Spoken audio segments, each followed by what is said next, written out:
communication science and disorders, speech and hearing sciences, audiology and speech rehabilitation, audiology and speech language pathology, communication disorders. These are some of the terms that have been used by specialists who are now audiologists and speech language pathologists. We can say that the field of audiology could have started in the 19th or the 20th century when they dealt with psychoacoustics. And speech science or speech pathology could have its origin close to 18th century when dramatics, diction and elocution was a training program in the UK. And the field audiology and speech language pathology by itself has its roots somewhere during the World War II when the veterans were having hearing problems or hearing loss because of the loud noises around them, brain damage, and having neurological speech issues. How did this program travel around the globe, especially in India? Speech and hearing sciences in India has grown so much that every student graduating from their higher secondary had their eyes on this program for a couple of reasons. Audiology and speech language pathology have been known to be the least stressful job, but giving you all the satisfaction that you want. I have a question for all those who graduated in India, especially the younger generation. How many of you know how this program developed, or when did it start? Where was the origin? And who are the founding fathers or founding personalities of our program? Ladies and gentlemen, I'm Nandu Radhakrishnan, graduated with an undergrad degree in 96, master's in 1998, and a PhD in 2004. I'm Shabina. I'm an audiologist and I've graduated in 1996. I'm Amit Kelkar.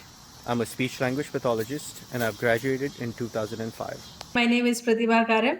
I've completed my graduation in the year of 2010. My name is Shreya Shashikant and I'm a speech language pathologist and I'm going to graduate in 2021. My name is Srinanda Muri. I'm a speech language pathologist and I graduated in the year of 2017. I'm Kritika Kunda.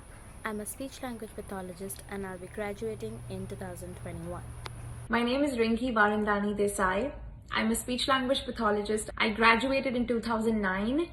In this video series, we're going to talk to several pioneers of our field who I could say are the pillars of Indian speech and hearing sciences. Let's hear from the horse's mouth about our program, how it evolved, where it evolved, and who are the first few graduates, and how they learned about speech language pathology. Aren't we interested to know how during those days when everyone wanted to be a doctor, engineer, or those elite professions, how did these people even have the courage to become an audiologist or a speech language pathologist when they were not sure what this career is all about? I'm curious, and I hope you are too. And I sincerely hope that this video will enlighten you and will be entertaining as well. Let's begin with... I am Ratna.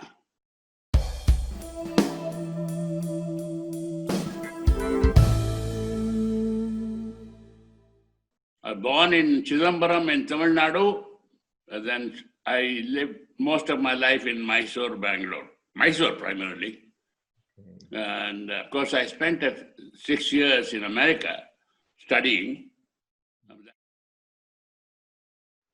I studied well, my early life was a little difficult because my mother, I lost my mother very young, and soon after that, my father went away to America for his own education. And so I stayed with my grandmother in Bangalore.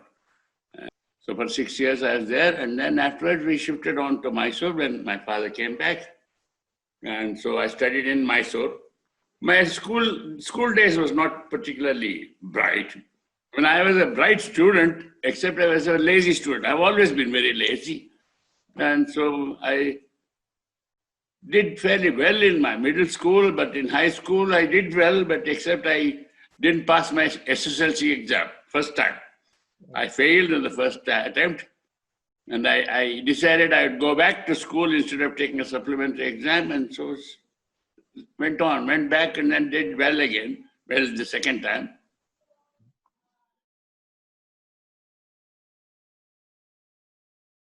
I really didn't. I mean, honestly, I have always been a rather unambitious fellow. And for example, let's say, I never did think of what I was going to become. Really, my father would threaten me and say, look, if you don't study hard, you'll become an attender. And I didn't see what was wrong with being an attender. I was quite happy. I thought I would be quite happy being an attender. So that's the kind of person I have been. So, but then in high school, I was, again, quite a active, bright, but again, lazy student.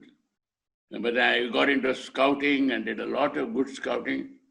I even won the Maharaja's badge, scout badge, which is equivalent to the President's Scouts badge in America.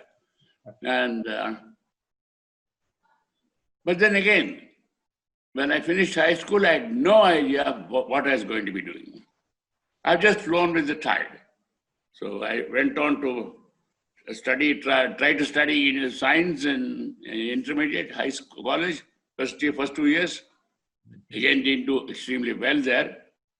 But thanks to my father and his speaking to me in English all the time at home, my English was pretty good.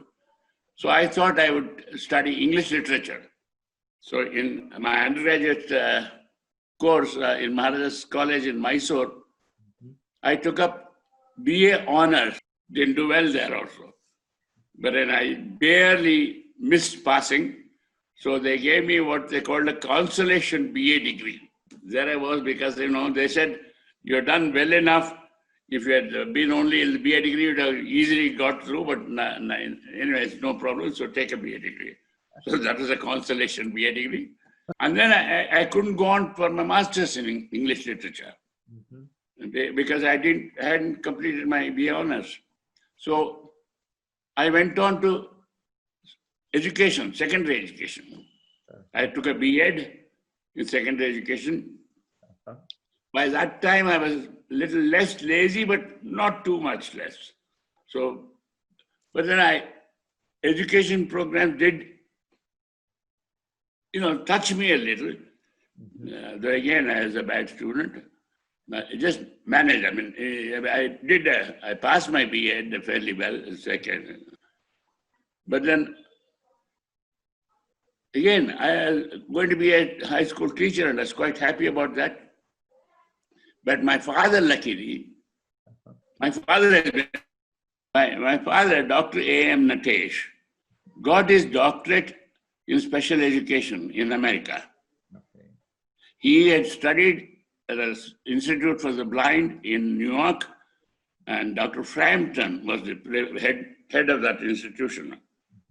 And my father was very good. I mean, as I said, he is a wonderful person, so his PR was excellent. So Dr. Frampton liked him a lot. And so Frampton promised him to support his son for education. So my father said, look, I may be able to wangle a scholarship for you to go to America. What do you want to study? By that time in college, I was busy in dramatics. So I said, I want to study dramaturgy. He said, no, there's no money in drama. And therefore you are stuck. You do something else. But then I should tell you one thing. I go back perhaps from my childhood. When my father came back from America with his doctorate in education, he was the principal of a school for the blind and the deaf in Mysore. Wow. And even before he went, of course, he was a headmaster there. And I had stayed on campus while he was away in America for some time. He went back to America a second time. So, and my earliest companions were deaf and blind children. My good friends were there. I mean, I had developed an extremely good relationship with them. I was a good friend with them. And they were extremely good to me. And so we had a lot of fun. So my interest in the handicapped was the beginning there. Okay. My zeal for the handicapped people. And so when my father said, nothing doing, I'm going to send you to the Institute for the Blind. And so I came to New York. And there, of course, I stayed in the Institute of the Blind, and then Dr. Frampton sponsored me along with other foreign. He had a system of getting some foreign students and sponsoring them for a master's degree in education of the blind at Hunter College. Okay. It is Hunter University now, but there was Hunter College when I studied there. And actually, just before I got there, it was an all-girls college. So when I got there, of course, it was all full of girls all the time. And that was not too good for me, for my education. But anyway. But in America, when I went to America, I blossomed as a student. I was dumped. I mean, I've kept feeling all the time forced into education of the handicapped. But I went heart and soul into it. I mean, that I did. I mean, I did work very hard. I did learn a lot of things. I mean, learned well. And somehow the system of education teaching in America was wholly, suited to me. And I thoroughly enjoyed it. And so I got my master's degree in education of the blind. And then, after the master's degree in education of the blind, as my father had done, I went on to Washington, D.C., to Gallaudet University, where I did a master's degree in education of the deaf. And that's where my introduction to audiology came in. I had an introductory course in audiology. And actually, even as I was studying for my master's degree of the blind, I had taken some courses in education of the deaf. Speech teaching, for example. I mean, I remember extremely well because I forget the teacher's name, but he was extremely good. He was a student of a lady called Mary New. And they always said that Mary New could make a post talk. And so he was such a good teacher. And so, anyway, he was extremely good, and he made a great impression on my mind in terms of teaching speech to the deaf. Okay. So at Gallaudet, I did well as a good student again. And after that, I was lost because I didn't know what to do. I had no jobs or anything. Of course, I took some summer camp jobs or something, that's different. But then I took up a job at Indiana State, Bloomington, not Bloomington, Indianapolis, in the State School for the Deaf as a teacher of the deaf for 1 year. So I worked, that was on my first professional, input, a job. I worked for 1 year as a teacher of the deaf. And as I finished it, I took some courses also at Butler University in Indiana. And by that time, I had accrued a lot of credits, so many credits. Actually, my professors would say, my goodness, Mr. Ratna, you have so many credits that you have several degrees that you can take. There it was. But what it meant was, as a student, I was take a big load every semester. And I did manage to handle all that very well. Wow. And so, as I said, in America, I was a good student, not like as in India. Of course, not that as if I was all the time a student, but as a good student. Okay. And then from Indianapolis, I went on to Bloomington, Indiana, to the Indiana University as a hearing therapist. So that was my second job. As a hearing therapist in a speech clinic in Bloomington. And while I was going to be as a hearing therapist, I started taking courses in speech. Wow. And I had Dr. Malasan was my director of the clinic, and I was greatly impressed by him. I mean, I still hold him as one of my real mentors. Dr. Malasan was there, Dr. Schubert was there, Dr. Mary Mann was there, and I had a good time. I worked hard again. Not really hard, but I was good, I was efficient. and studied. I got my master's, Master of Arts for Teachers. Actually, I wanted to get a Master's Science, but by that time I was also doing my PhD, my doctorate in education. So Malay said, look, you have to do a thesis for your doctorate in education anyway. And if you want a master's in science, MS, you will have to do another. Instead of doing two theses, don't worry, you take a master's equivalent, Master of Arts Teachers degree in speech and hearing, and do your doctorate, do your doctorate in a special education. I did. And so the convocation, I received both the doctorate degree in education of arts for teachers in speech pathology, speech and hearing. But then I didn't want to stay too long in America. Somehow I wanted to come back. Because I was afraid that if I stayed, I had become quite Americanized. I was really all Americanized, partying and everything. And so I was afraid that if I stayed one extra time, I would really end up staying on in America. And somehow I felt that staying on in America and being a second-class citizen wasn't my cup of tea. So I said, no, I'll go back to India and do whatever I can in India. And so I came back to India in 62. And of course, I came to America in 56. So in 62, I came back to India and kept looking for jobs.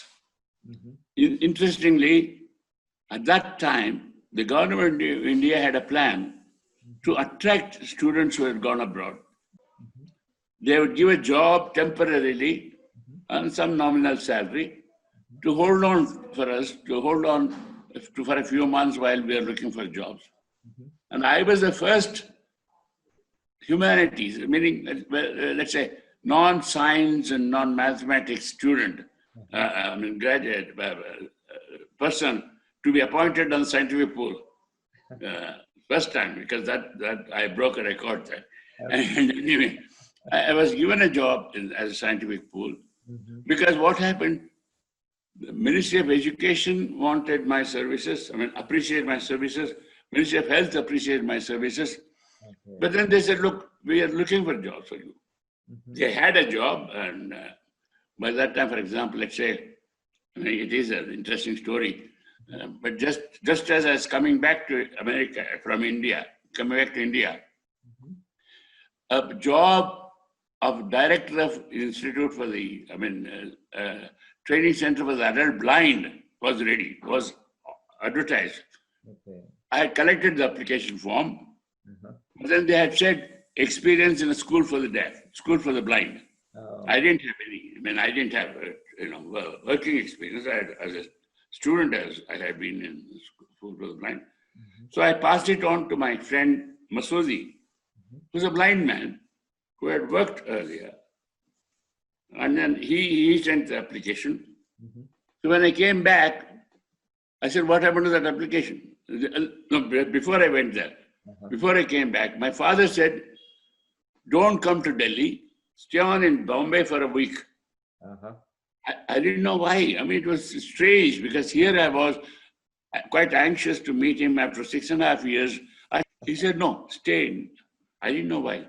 But when I went to Delhi, I realized he asked me to stay back because the interview for the post of director of the training center for the adult blind was being held, and he was one of the selection panel. He said, if you come to America, come to Delhi, it might embarrass me because they would ask me, what is your son doing? And I'd have to tell them this, and then I didn't want that to happen. So I kept quiet, so you stayed back. The Ministry of Education, they said, look, there is this job.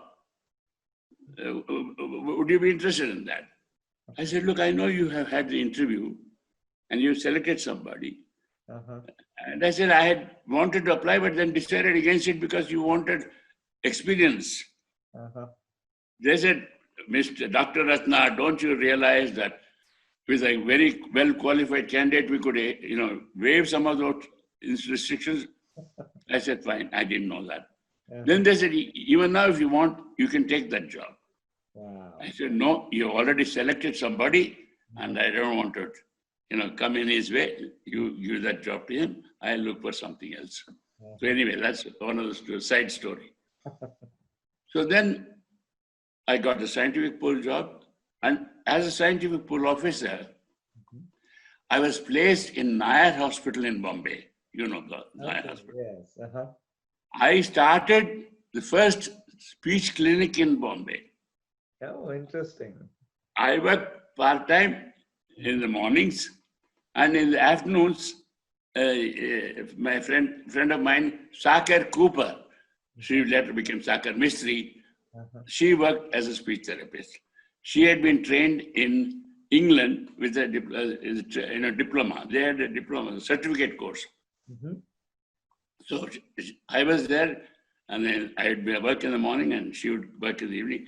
And in the afternoons, I would go to the All India Institute of Physical Medicine, where I worked as a speech therapist. Okay. So this was my earliest experiences in India.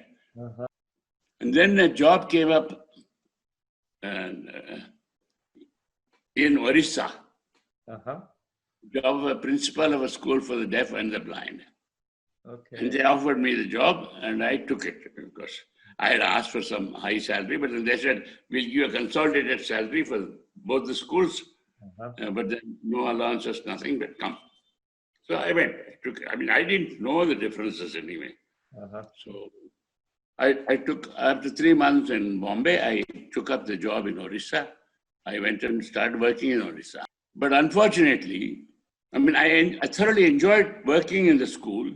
I enjoyed knowing the children and getting to, chatting with them, teaching with them, etc., etc. But then the school was terrible.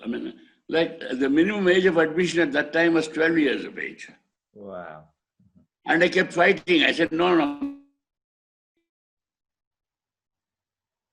at least 6. And they won't, you take the children very early, as early as possible. It didn't work. I did, of course, cheat the administration and admitted one child 6 years of age. But then, unfortunately, they didn't let me work at all in that school. Wow. Any plans I would make, they would overrule because they were not interested. Education was not a very, very high importance for them. And to me, that's all that was important. Right. I said, I'm running a school. And if I'm running a school, I don't want to run it like an anath ashram kind of thing. 15 months, I got so frustrated, I resigned. I resigned and I was writing a very long, strong letter, which of course was dismissed by the bureaucrats as a sentimental letter, and they kept quiet. But anyway, I resigned, I had no job. Again, I started worrying about a job. But luckily by that time, this is where our institute comes in. By that time, something had happened. The government of India was looking for somebody to head the Institute of Speech and Hearing. So he did. So Dr. Palmer visited India in '63 and went around all over India looking for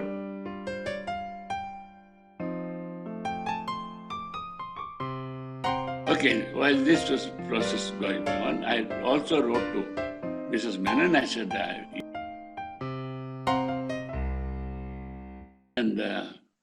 we didn't like the land that Maharaja had given.